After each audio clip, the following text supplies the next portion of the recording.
TT first year के TCP subject में आज हम लोग पढ़ेंगे सल्फर डाइज। सल्फर डाइज ऐसी डाइज हैं जिसके संरचना सूत्र में सल्फर जरूर रहता है। सल्फर डाइज ऐसे रंग हैं जो वाटर इनसॉल्युबल यानी जल में घुलते नहीं हैं, जल में अविलेय होते हैं, लेकिन इनको जल में घोलना तो पड़ेगा। घोलने के लिए जल के साथ में सोडियम सल्फाइड की भी आवश्यकता पड़ती है। सोडियम सल्फाइड अर्थात Na2S।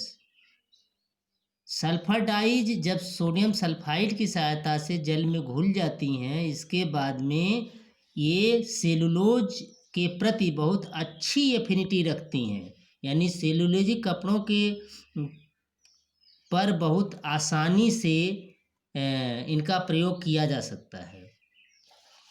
सेलुलोजिक कपड़ों में मुख्य रूप से cotton, jute, linen, ramie, hemp, viscose rayon, acetate rayon और क्यूप्रा एमोनियम रेयान होते हैं। ये मुख्य सेलुलोजिक फाइबर हैं। सल्फर डाइज काफ़ी सस्ती डाइज होती हैं।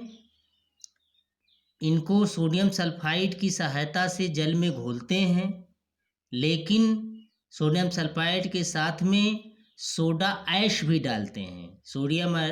सोडा ऐश अर्थात sodium carbonate Na2CO3। Soda ash इसलिए डालते हैं कि सल्फर डाइज अगर ज़्यादा समय से रखी रहती हैं तो धीरे धीरे कुछ डाइज के कण एसिड का निर्माण करने लगते हैं, अम्ल का निर्माण करने लगते हैं। इसी अम्ल को यदि निर्माण हुआ है तो उसको न्यूट्रलाइज करने के लिए, उदासीन करने के लिए सोडा ऐश को मिलाया जाता है। अर्थात सल्फर डाइज को जब हम घोलते हैं तो पानी डालते हैं, गर्म पानी, सोडियम सल्फाइड और सोडा ऐश। क्योंकि सल्फर डाइज में सल्फर रहने के कारण निम्नलिखित अभिक्रिया के द्वारा ये सल्फ्यूरिक एसिड का निर्माण कर लेती हैं, जिसको सोडा ऐश उदासीन कर देता है। जैसे सल्फर ऑक्सीजन से रिएक्शन करके, वायुमंडल के ऑक्सीजन से रिएक्शन करके सल्फर डाइऑक्साइड बनाता है। सल्फर डाइऑक्साइड फिर वायुमंडल के ऑक्सीजन से रिएक्शन करके सल्फर ट्राइऑक्साइड बना देती है। सल्फर ट्राइऑक्साइड जल से अभिक्रिया करके सल्फ्यूरिक एसिड बना देता है। ये सल्फ्यूरिक एसिड अगर सल्फर डाई में बनी है तो उसको सोडा ऐश, जो कि क्षारीय पदार्थ होता है, अल्कलाइन होता है, इस नाते न्यूट्रलाइज कर देता है, उदासीन कर देता है। अतः सल्फर डाई को हम गर्म पानी के साथ तो घोलते ही हैं, साथ में सोडियम सल्फाइड और सोडा ऐश भी डाल देते हैं। डाइंग अर्थात रंगाई करना। सल्फर डाई से यदि रंगाई करना है तो सबसे पहले सल्फर डाइज को घोलना पड़ेगा, गर्म जल, सोडियम सल्फाइड और सोडा ऐश। घुलने के बाद में हम उसको छान लेते हैं। छान करके कम से कम 2 बार छानते हैं। छान करके डाइंग की किसी भी मशीन के टैंक में डाल देते हैं। डालने के बाद में धीरे धीरे टेम्परेचर को हम स्टीम की मदद से या किसी अन्य विधि से 70 डिग्री सेंटीग्रेड से 90 डिग्री सेंटीग्रेड के बीच में रखते हैं। जब यह टेम्परेचर प्राप्त हो जाता है, यह तापमान प्राप्त हो जाता है, तो हम मशीन जिसके ऊपर कपड़ा लोड किया रहता है या धागा लोड किया रहता है या फाइबर रहता है, उस मशीन को स्टार्ट करते हैं, शुरू करते हैं और रंगाई का कार्य शुरू हो जाता है। 1-2 घंटे रंगाई करने के बाद में मशीन को रोकते हैं और फिर कोई भी इलेक्ट्रोलाइट, विशेष तौर से कॉमन साल्ट जिसको सोडियम क्लोराइड कहते हैं या ग्लाउबर साल्ट डाल दिया जाता है। कॉमन साल्ट, ग्लाउबर साल्ट के गल जाने के बाद में समान रूप से हम मिला देते हैं और मिलाने के बाद में फिर टेम्परेचर 70 से 90 डिग्री सेंटीग्रेड ले आते हैं। जब ये टेम्परेचर या तापमान प्राप्त हो जाता है तो हम फिर रंगाई का काम शुरू कर देते हैं, अर्थात मशीन को स्टार्ट कर देते हैं।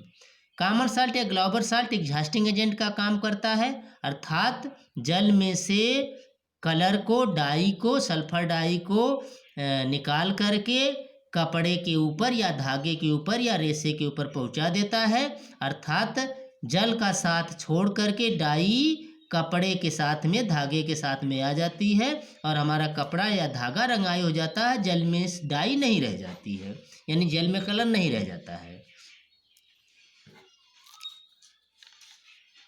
लगभग अगर कलर कम या ज़्यादा है तो कम कलर के लिए कम समय, लगभग 2 घंटा, और अधिक कलर है तो लगभग 4 से लेकर 4.5 घंटे तक रंगाई फिर करते हैं।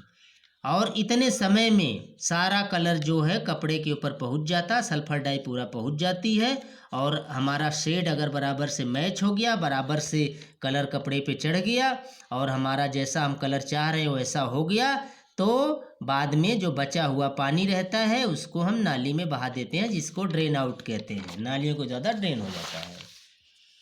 अब सल्फर डाई से अब कपड़े की रंगाई तो हो गई, फिर हम क्या करेंगे, अगला काम ऑक्सीकरण करेंगे। ऑक्सीकरण करने के लिए रंगाई के बाद में ऑक्सीकरण किया जाता है और ऑक्सीकरण करने के लिए हम कोई भी ऑक्सीकारक पदार्थ, कोई भी ऑक्सीडाइजिंग एजेंट जैसे सोडियम बाइकार्बोनेट या पोटेशियम बाइकार्बोनेट या हाइड्रोजन पेरोक्साइड, कोई भी ऑक्सीकारक पदार्थ की मदद से हम कपड़े या धागे जो सल्फर डाई से रंगा हुआ उसको ऑक्सीकृत कर देते हैं और सल्फर डाई जो है अपने ओरिजिनल रूप में, वास्तविक रूप में, मूल रूप में जैसा पहले थी वहाँ वही रूप फिर वापस आ जाता है। और वास्तविक रूप जो है, जो मूल रूप है, वो सल्फर डाई का वाटर इनसॉल्युबल है। जब वो मूल रूप कपड़े में आ जाता है तो इसके बाद में अगर हम धुलाई करें तो डाई फिर उतरती नहीं है, यानी डाई फास्ट हो जाती है। फास्ट का मतलब पक्की हो जाती है। आफ्टर ट्रीटमेंट, रंगाई या छपाई के बाद में जो काम किया जाता है उसको आफ्टर ट्रीटमेंट कहते हैं। यानी सल्फर डाई से रंगाई होने के बाद में, ऑक्सीकरण करने के बाद में, यूँ तो सल्फर डाई मध्यम दर्जे की फास्ट होती है, यानी न कम फास्ट होती न ज़्यादा फास्ट होती है, न कम पक्की होती न ज़्यादा पक्की होती है। लेकिन अधिक पक्की करने के लिए, अधिक फास्ट करने के लिए, रंगाई या ऑक्सीकरण के बाद में अधिक फास्टनेस प्राप्त करने के लिए, अधिक पक्कापन प्राप्त करने के लिए हमें सोडा ऐश और साबुन, सोडियम कार्बोनेट और लिक्विड सोप, साबुन से, द्रव साबुन से 60 डिग्री सेंटीग्रेड पर धुलाई किया जाता है। 60 डिग्री सेंटीग्रेड पर धुलाई करने पर लाइट और वॉशिंग फास्टनेस दोनों में सुधार हो जाता है और इस प्रकार से सल्फर डाई का से कपड़े की डाइंग हो जाती है और सल्फर डाई कपड़े पे पूरी पक्की भी हो जाती है।